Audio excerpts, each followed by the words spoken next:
Hey friends, I'm Christy and you're listening to Rock the Damn Boat. If you've ever bitten your tongue to keep the peace or said yes when every part of you wanted to say no, this one's for you. We're diving into the messy, real stuff that people pleasers like me have spent years avoiding. It's time to shake things up, have the hard conversations, and learn to stand tall even when it makes waves. And if you have not hit the follow or subscribe button, you will want to now, because February on Rock the Damn Boat is all about listening to your heart.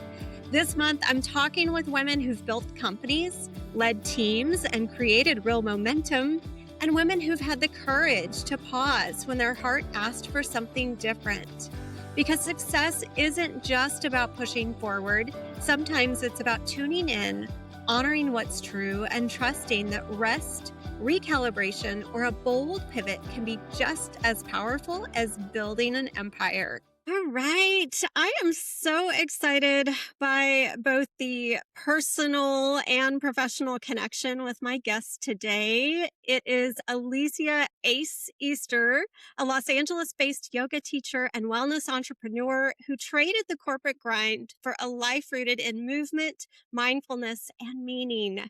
After discovering yoga during a season of deep personal loss, Ace made the bold decision to pursue full-time entrepreneurship and founded Ace Yoga LA, a wellness practice that blends strength, heart, and healing. You might know her as Ace Yoga LA on Instagram. It's where her honest, grounded presence and radiant sense of fun have built a community committed to feeling more alive, open, and connected. She also shares her reflections and insights on the life of a ram over on Substack, which is a platform that I'm loving getting into these days. She writes there about meeting life with curiosity and courage. And my favorite thing about Ace is her signature phrase. She closes all of her emails and social posts with "Stay brave in your pursuit of joy," which is advice we can all get behind. So I'm excited to have your joy on the show today.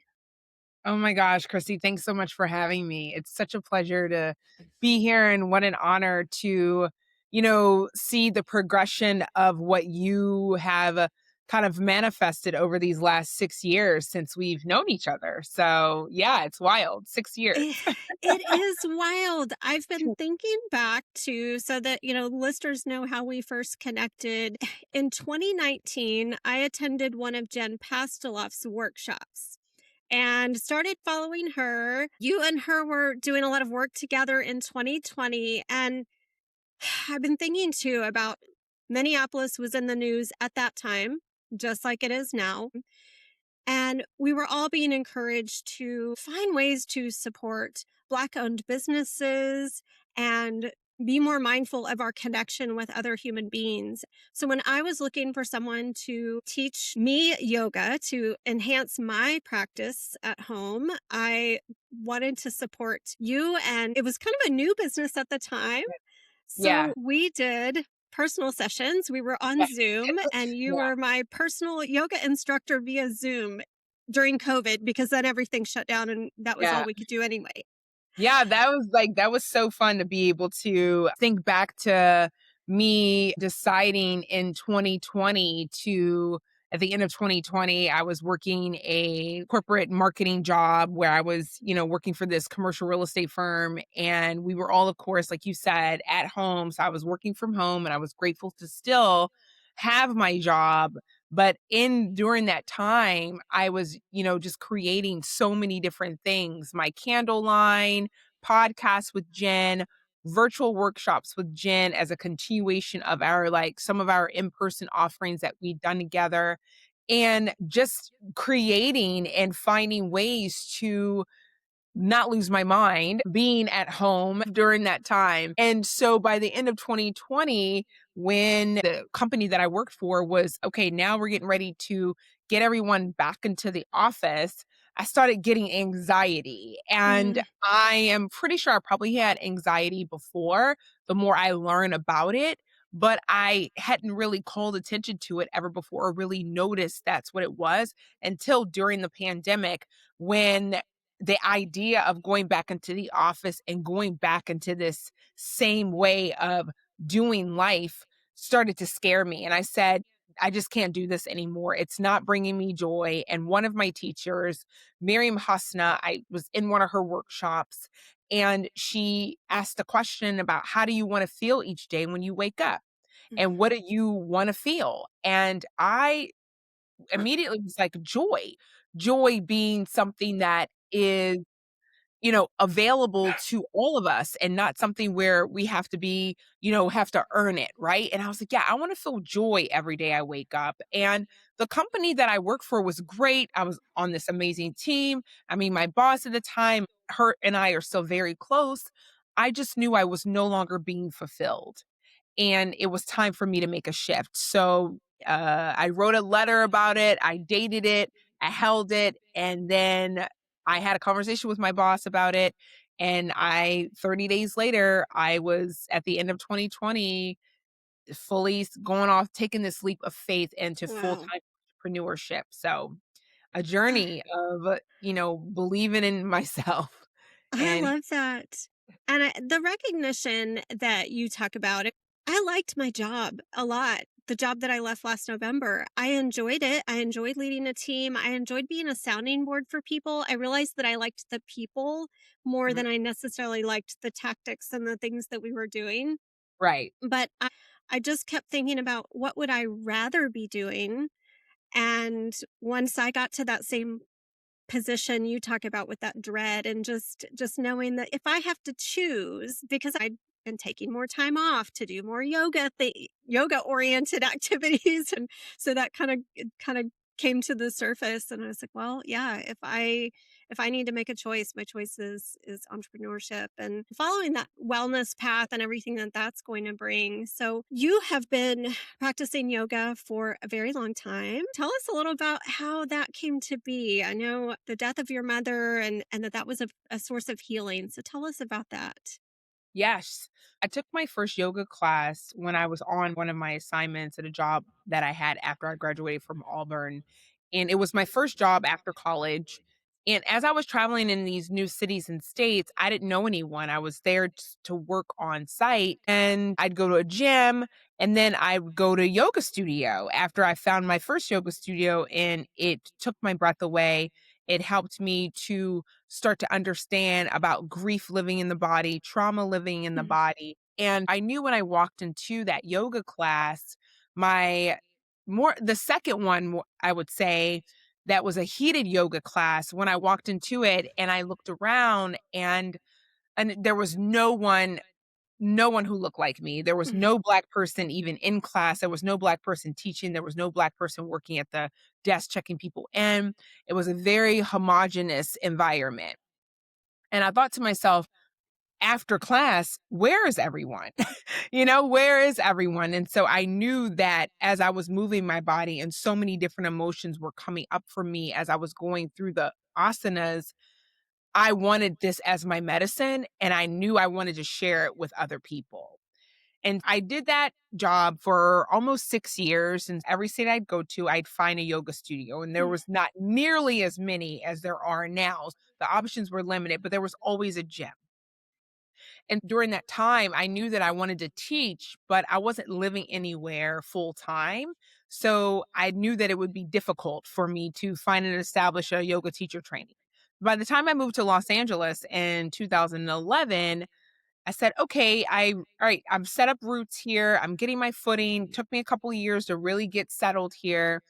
And in 2016, I decided to take my yoga teacher training, so 200-hour yoga teacher training, after having practiced for 10 years at that point.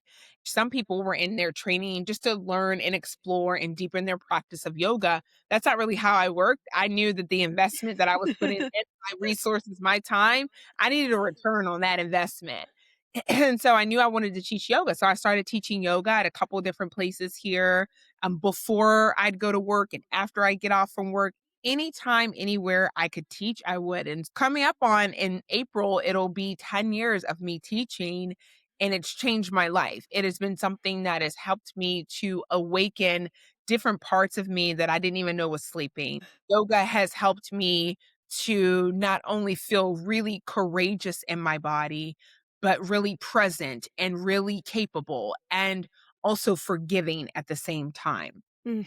Fast forwarding into growing that into teaching, because when I was teaching yoga and I was working at my corporate job, I used to be like, how do people get private clients? How do people, do that? Right. I just didn't understand it. When I stepped into it fully, I just put it out there, put the information out there, and you and several other people started to sign up. And so it was fantastic. And then comes Ace Yoga for Kids, and which was Kids Yoga for Ace at the time. I recently changed it to Ace Yoga for Kids because we've grown and I've hired teachers, and it's so beautiful to see that progression that started in January 2021 of me getting on Zoom, holding these Zoom classes for kids. And the more I got into in person and doing preschools and events, and I knew, okay, this too is also a part of my medicine. I love that sort of arc of your journey, and just going back to what you said about forgiving your body. I think about when we were working together, and you bring up women of color very underrepresented in the yoga world. I know there was a yoga journal article that I really appreciated and that was talking about that. And for me, yes, I am a white woman living in Texas, and but I am very inflexible. So for me, yoga and the spiritual journey it's taken me on has very little to do with what happens on the mat, but working with you and us talking about how to use props in my practice and how to move into poses into ways that worked for my body was so healing for me. I'm getting emotional right now just talking about it because it gave me the freedom to understand and to work with my body instead of against it and think, oh, I'm seeing all these small women in arm balances that look like pretzels and I can't do that. And that means I can't do yoga. Oh my gosh, I was so wrong. you know? So wrong. Um, Yeah, but that's totally a normal that's a pretty common message and a pretty common way of people thinking that yoga is not for them based off of their ability to do poses. When yes, poses, as you know, is one third part. in the 8 limbs of what Yes. the whole totality of what a yoga experience is.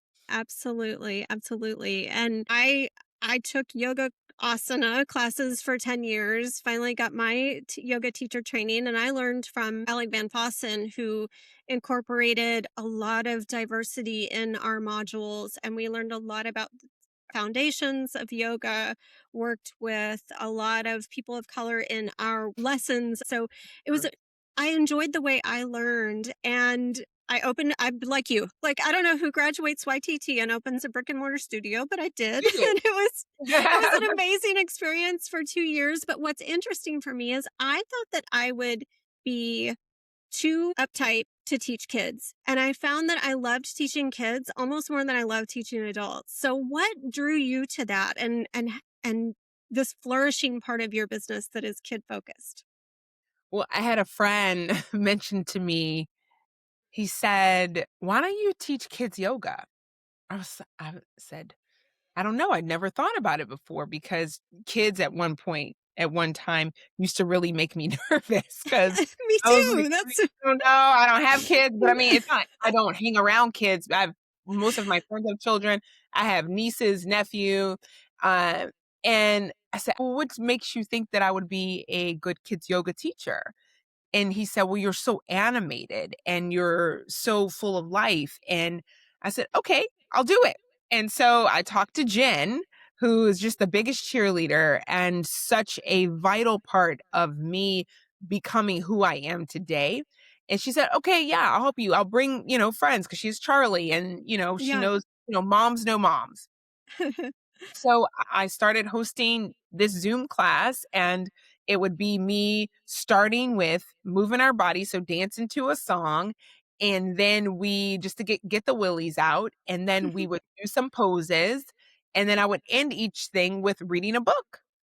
And it was so fun, and I did it so often, and sometimes it would be me and one other kid on the other side. Sometimes it would be 20 kids on the other side, zooming in from home, from their house with their parents, either practicing with them or setting up the class for them. And it was so special and so much fun that I just knew that I needed to have this part of my business. And I'd gotten hired to do kids yoga classes at a shopping center here in LA a couple years ago and I was got a chance to do it in person. And so I was like, perfect. This is great. I get an opportunity to do this in person, and having the in-person classes created this referral base for moms referred me to a couple different preschools. And now we've been in 5 different preschools, Ace Yoga for Kids. And I'm at a middle school as well, have worked at some other middle schools in LA. And I did something for the kids last summer at Kinship, which I'll, hope to be bringing back again this year. Really, that is a focus of mine, is to grow that, because I attended a motherless daughter retreat last weekend hosted by Hope Edelman. It was her 29th retreat that she'd hosted for her motherless daughters brand.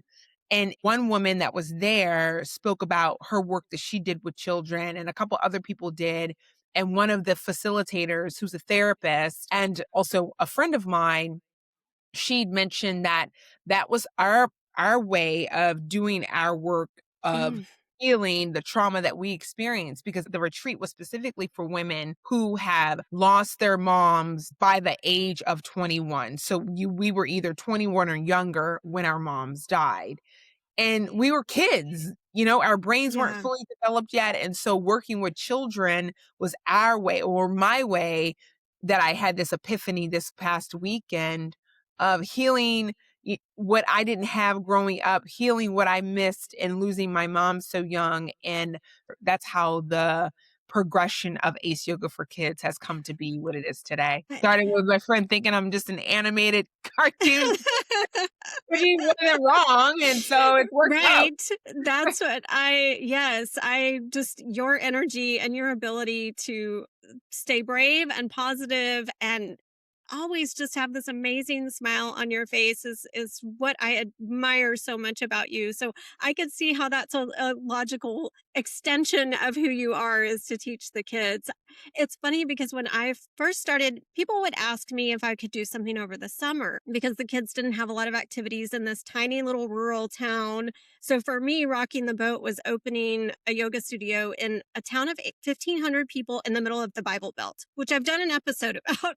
But people would ask me about teaching something for the kids. And I started by using books because I wasn't sure how to teach or what curriculum to use or how could I relate to them. And so I ordered a couple of books and just I began with the books. And over time, I got more comfortable with, crazy, body parts. And the last one I did, I volunteer for a homeschool program and I used my husband's Spanish book and we learned Spanish body parts as we went through our yoga Oh, practice. cool. So there you go. Though, if you haven't done that yet, that's a fun way That's to like teach the cool. kids. Yeah. So we were learning that. And yeah, I just grew up very, I don't know, sheltered, quiet, sort of very, very introverted. And so for me, being around kids, it's like, oh, I can't relate or I can't cut loose. And I find that it just comes with the territory. You get it caught up in their whimsy. So yes, I was reading about the retreat that you went to, and you have done a lot of work for women who have lost their mothers. Tell us about that work. It's shaped so much of who you are, and you're giving such a gift back to those women. Yeah, thank you. So, someone gifted me Hope Edelman's book, Motherless Daughters, when I was still in college, and I said, "Absolutely not. I'm not reading that book." Okay, my mom passed away. Okay, moving on. You could not have told me when that happened that I would end up becoming friends with Hope Edelman, and not only friends, but facilitating yoga and now sound bath, as I've added that to my offerings at her retreats. But before I facilitated at one of Hope's retreats, I'd hosted my first Honoring All Mothers workshops, which was initially for motherless daughters like myself, that I would hold it around Mother's Day time. Mhm. So women who were grieving the death of their mom could have a place to come to. And then in learning about more this mother-daughter relationship, the relationship with mother-daughter is so complex and could be so complicated for so many people that I thought it was best for me to expand it to honoring all moms. So I love mom energy. I love being around moms. So if you want to come and celebrate your mom here, I live in Los Angeles, and it's a place where people move away from their hometown, their family. So if you can't go back and be with your mom for Mother's Day, we can honor her here. If you have a complicated relationship with your mom, this is the place for you. If you have a beautiful relationship with your mom, this is the place for you. If you never knew your mom, this is the place for you. And if you've lost your mom, this is the place for you to come to honor her, honor your mom, grandma, great grandmother, all these sort of people in your life. And even if you don't have any sort of that in your lineage, if you want to honor a godmother or a mother in law or mother like figure, then this is the place for you. So I created this workshop 9 years ago. And so it has just been a beautiful journey for me to say, all right, now I'm ready to grieve my mom in a way and hold space, not just in sadness, but then also a way for me to see, okay, how far have I come in my journey, and allowing me to hold space for other people and using my medicine, yoga, movement, bringing people together to help people feel good. About 35 women there. And then I had some guys who showed up as well, because it wasn't just for women, like hopes retreats just for women under the age of 21. And it's Mm. very specific, which is beautiful, right? To be in a space where you're not having to explain things, water down your experience. You Right. are in amongst other women, other daughters who have experienced the same thing you have, losing your mom at an age where it's really not normal. And that allowed me to create something that I love to do, that I did actually for a while, was these mother-daughter bonding workshops, where I would get mothers and daughters together and they would find ways to bond. And that came out of me being recommended to these group of women down in Rancho Palos Verdes who had daughters who were all graduating from high school, which was the same age I was when my mom got sick. I was 19 when she passed away, so I was a freshman in college, but I was like, "Ooh, this is a tender time of letting go." And I remember moving away from home, going to college, my mom not really able to come with me because she Mm. was sick and going through her treatments and things like that. So it was a really beautiful offering that I used to do, in a way to honor my mom. And over these last probably 6 months, I realized in doing that work and honoring her so much, it's like, okay, you have done that. You have honored. I have been a good daughter. Now it's time for me to focus on healing myself, pouring into myself, falling in love with myself. And that is the work that I have been on these last few months. Yeah. Amazing. I love what you talk about with because my husband lost his mother in his early 20s. So he was pretty young. He was, an adult and out doing his Oh, own that's thing at that young. point. But Yeah. it's just interesting for me to see how that shows up in certain ways with him and, attachment style and things like that. And like you said, it can be such a vastly different experience, I'm sure, for men and women, that having that container specifically for women and specifically at that age helps those walls come down and allow you to be vulnerable. As a man, he's not something he talks about Yes. often, but I have a friend who's writing a book about losing her mother to brain cancer. And just her reading excerpts to me is helping me understand what it was like Oh, for my nice. husband.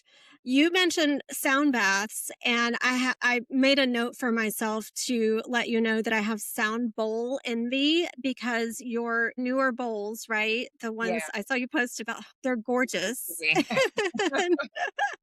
Absolutely gorgeous. Thank And you. is sound therapy a newer practice in your business, or have you been doing it a while? It's newer, yeah. So in 2023, I got certified in the Oster sound method with my teacher, Sarah Oster. I didn't really do anything with it for a while. I didn't have instruments and said, okay, I just wanted to do a training with her to learn about sound because doing her sound bath that she used to do on Tuesdays during the pandemic were so healing to my nervous system. It was just so, I looked forward to it every Tuesday and Saturday. So I said, I want to learn more about this. And it wasn't until later in 2024, I want to say, where one of my best friends and also the person who owns White Heat Yoga, which is one of the yoga studios I teach at, she has sound bowls. And so I was hired for this event. And I asked her, I said, what's the worst you could say is no. And I will find a way to get some bowls because it's a large investment. Yes. And she let me borrow them, and it was fantastic, and it was a way for me to learn, to practice, to hone this skill that I was very new to. Something that I did recently in November, I went on this journey, and I was called deeper into understanding sound and using sound as a healing modality, not just for other people, but a way for me to connect with my angels, connect with my ancestors through sound. And they said, it's time for you to get your own bowls and it's time for you to enhance upon this journey, grow and cultivate a deeper understanding here. And so that's what I did. And so it felt really good for me to make this big investment in purchasing my own equipment and building upon that and doing something that I knew, like when I did it at the retreat this weekend, and it was as if my mom's hands and the hands of my angels were guiding me through the bowls. It was such a beautiful, regulating, somatic healing journey that I knew, okay, this is where I'm going into and this is what I'm supposed to be doing. And so we're growing that and enhancing upon that and having sound bath be part of almost every offering that I have. Ah, I that resonates for me probably more than most of the listeners, but I would say that I love doing that more than I love teaching yoga. Like I love teaching yoga, but when I am in a sound healing session and offering that, I get as much out of it as I'm sure my students do. Or people have asked me before, one person would show up for a sound bath. I'm like, I will give a sound bath for one person because I'm telling you, I get as much out of it. Yep. And it's just, yes, being that vessel. And I think I took my training in 2021. It was when Uh, the Center of Light in Vermont was only doing online. I took it online over the course of several months. And that's what we learned more about, just channeling that gift more than, how to play the instruments. Or yeah, we'd have little sessions and everyone had different instruments. And I was focused on crystal bowls, but other people did drums or chimes. But beautiful. I just loved that when I'm offering sound, I'm rarely in my head and I'm just Yeah. letting the instruments move. I bought the bowls back then, but then my next big investment was a gong. So I got a gong, and that is something I always enjoyed at the end of a yoga class that the studio that I was going to. It just kind of rumbles it, just that Yeah. gentle rumble that creates that resonance. Yes, I could geek out about sound healing all afternoon, but I know, and it's so cool. It's so cool. I didn't grow up musical. I didn't play instruments or anything like that. So being able to have this as part of something that has healed me and helped me in so many ways to unlock and then being able to do it for other people is just a dream come true. yes, I played the violin very poorly. So I did take years in orchestra, but not anything that I Yeah. pursued after school. So you have modeled for me what it means to be this full-time entrepreneur in the wellness space, and I'm curious about how you felt you if you're anything like me, you have 50 ideas going in your brain at any given time. So You don't see my desk. as someone for me newer to this space and this ability to craft my day however I want it to, what's your process look like? How do you decide what comes forward? That's a great question. Because I believe it was Lovey Ajayi Jones that said, not every idea needs to turn into something. Sometimes you have this idea and it stays an idea, it stays on the paper. And as creatives and as entrepreneurs, we feel like we have to monetize everything we do and everything we love. And that was one of the things that right out the gate, when I first started working for myself, I had something happen with inventory. Remember, everything was getting stuck in cargo at that time. And so I have a candle line, and it was around the holidays, and every single candle order that I'd placed was stuck. And so there was nothing that I could do. So I had these stickers for my candles. And so I started selling the stickers, I was selling the matches, I was selling just whatever it took for me to generate income and then also not drive myself crazy. How I decide what comes forth then was just a pure survival, where yes to everything, yes to every gig, yes to every client, really overwhelming my nervous system Mm, because I was in this place of saying, this has to work out because it's feast or famine. I'm working for myself. Versus now, what I decide on what comes forward is very intentional. It's very embodied. It's something that I mean, I'm sitting with ideas that will be launching soon. And part of it, sometimes transparently, I've come into a bit of procrastination paralysis, and understanding the body and understanding trauma and understanding grief. That is also part of my ability to push forward on certain things. But sometimes it's just where I am in my life now, understanding that I'm been really blessed with an opportunity to be able to take a breath of fresh air and really be able to sit with things before I am like, yes, let's go. Let's do this. Let's keep chase down these clients, keep these clients who are just, not committed to themselves anymore, work myself to the bone, be so exhausted, make myself sick. Versus now I decide and I listen to my body. I work with my angels, I conversations with God, and really deciding if that's in alignment with where I want to go. Will my future self be happy with this yes? mm. Or will my future self be exhausted? Now I'm in a place where it's okay, it's 5 years, we've been in this thing for 5 years now, and what have we learned, And I've learned that not every idea has to turn into something. We do not have to monetize everything that we love. We can keep some things to ourselves. We can keep some things as hobbies, and also understanding my medicine and not being afraid of the power of my presence and my own voice and my ability to generate. I remember having a conversation with a friend a couple years ago. We were having lunch when I'd first started working for myself, so around that time. And I said, listen, it's really easy to make money. You can make money if you're innovative and if you're scrappy, like hustle, right? Which is like, that's me all day. I said it's real easy to make money, but the most challenging thing I've learned in entrepreneurship is the belief in self and really standing up for myself, the power of my voice, and asking for a rate that might seem really uncomfortable because it's probably more money than I'd ever had before, or asking someone to pay a lot of money to me, and just being brave, like I say, in my pursuit of joy in that regard now. And it's still a practice that I'm in where it's like, okay, ask for this and let them tell you no.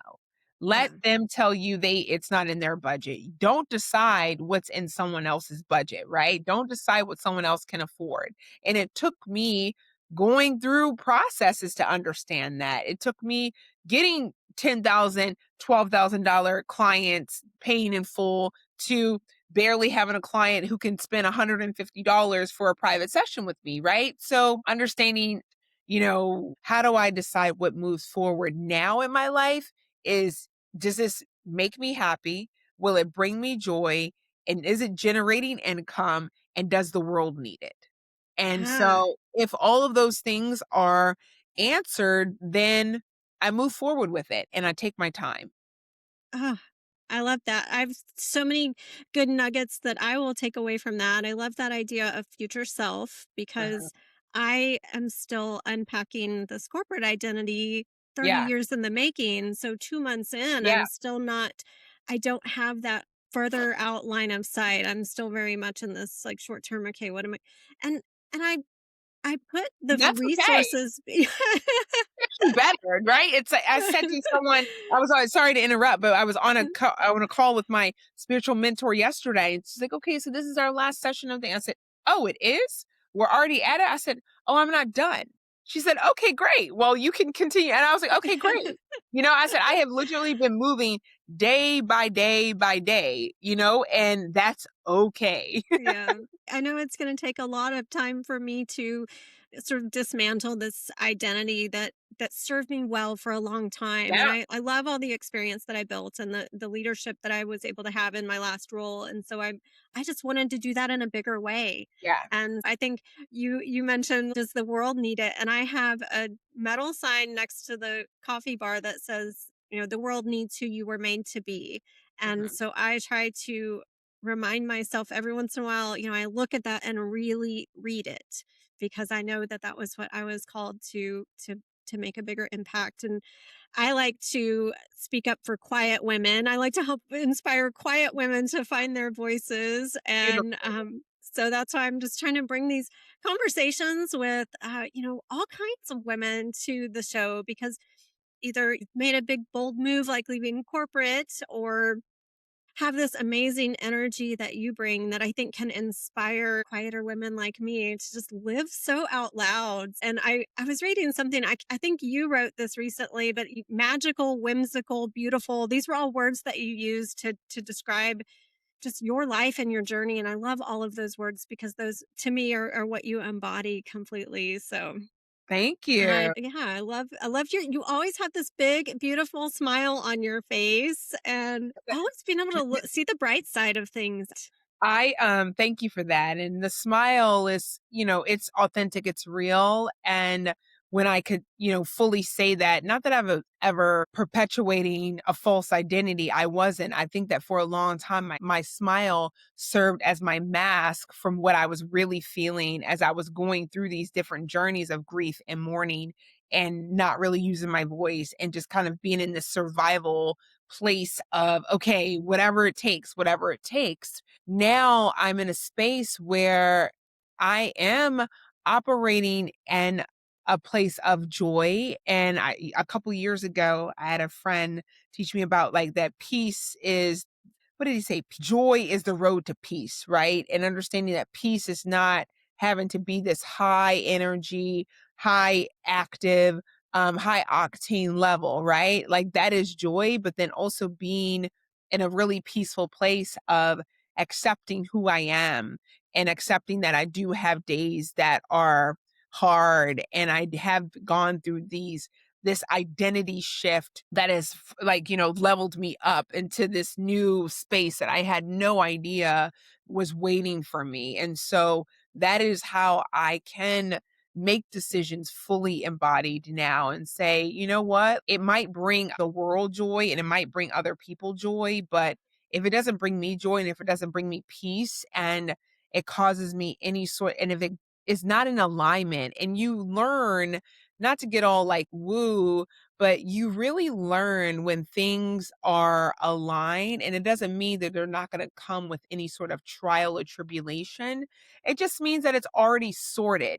If you sit with the truth of it, right? If you sit with, okay, I might want to do this. This might be something that I'm like, the world needs more of this.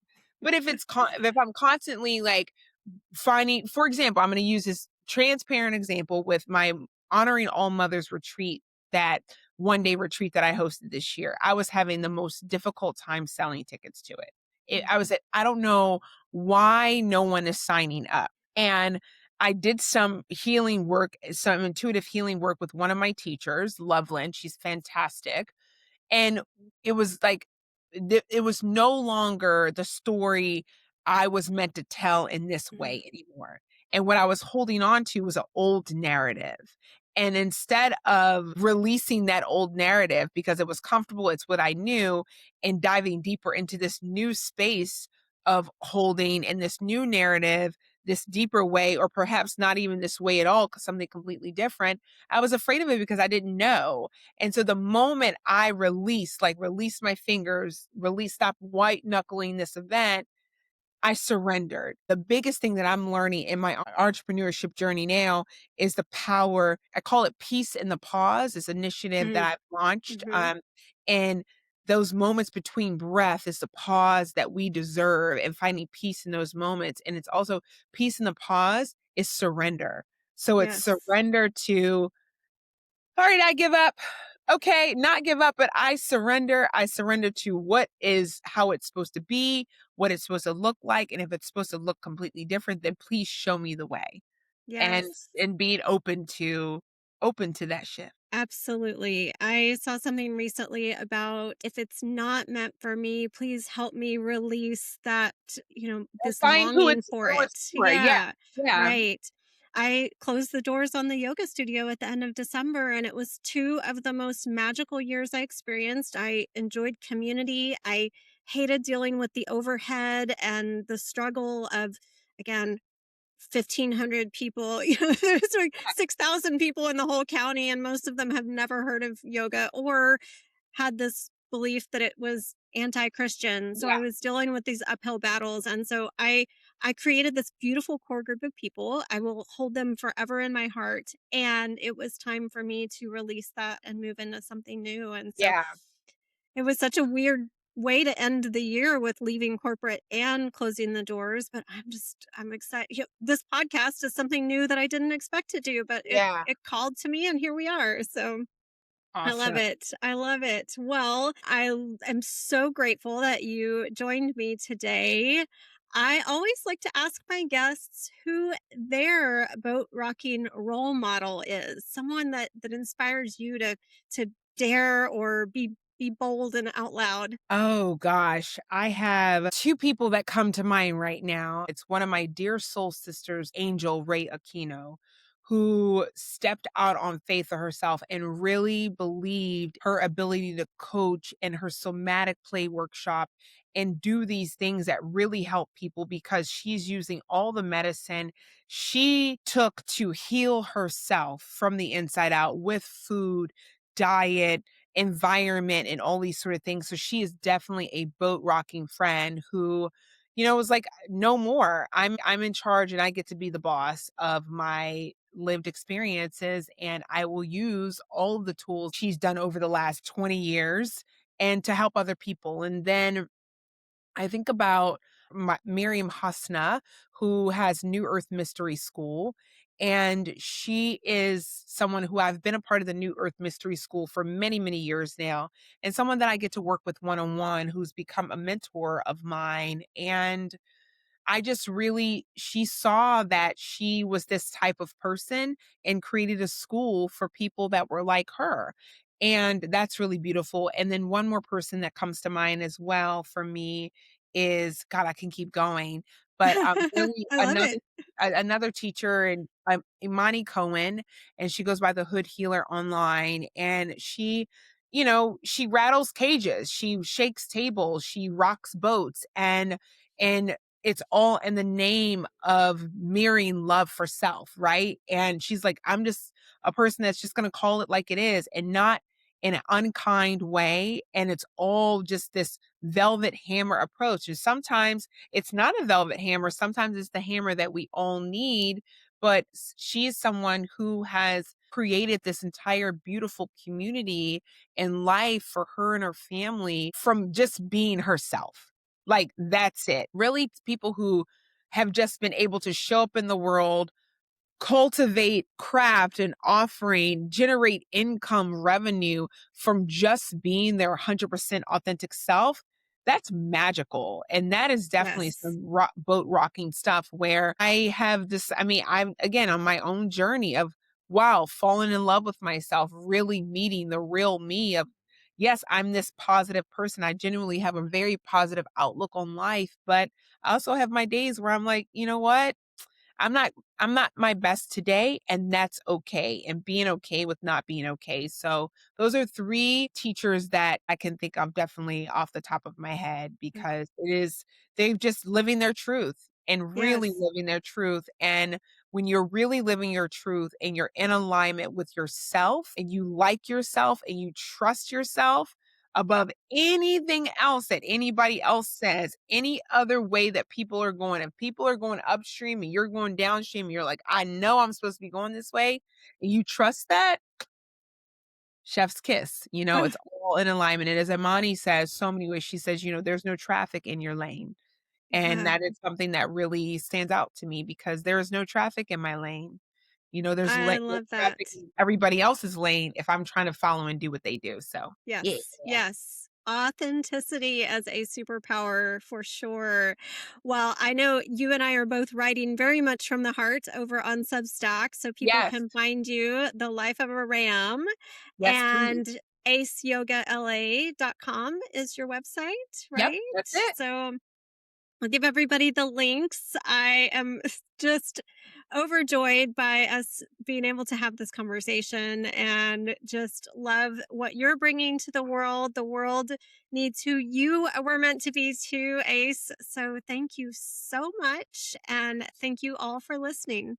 Thank you so much, Christy. It was a pleasure to be here. Take care. You've been listening to Rock the Damn Boat, a podcast produced and recorded by Christy Hughes. You can follow, subscribe on both Apple and Spotify, and your 5-star review goes a long way. Thank you so much for your support of the show.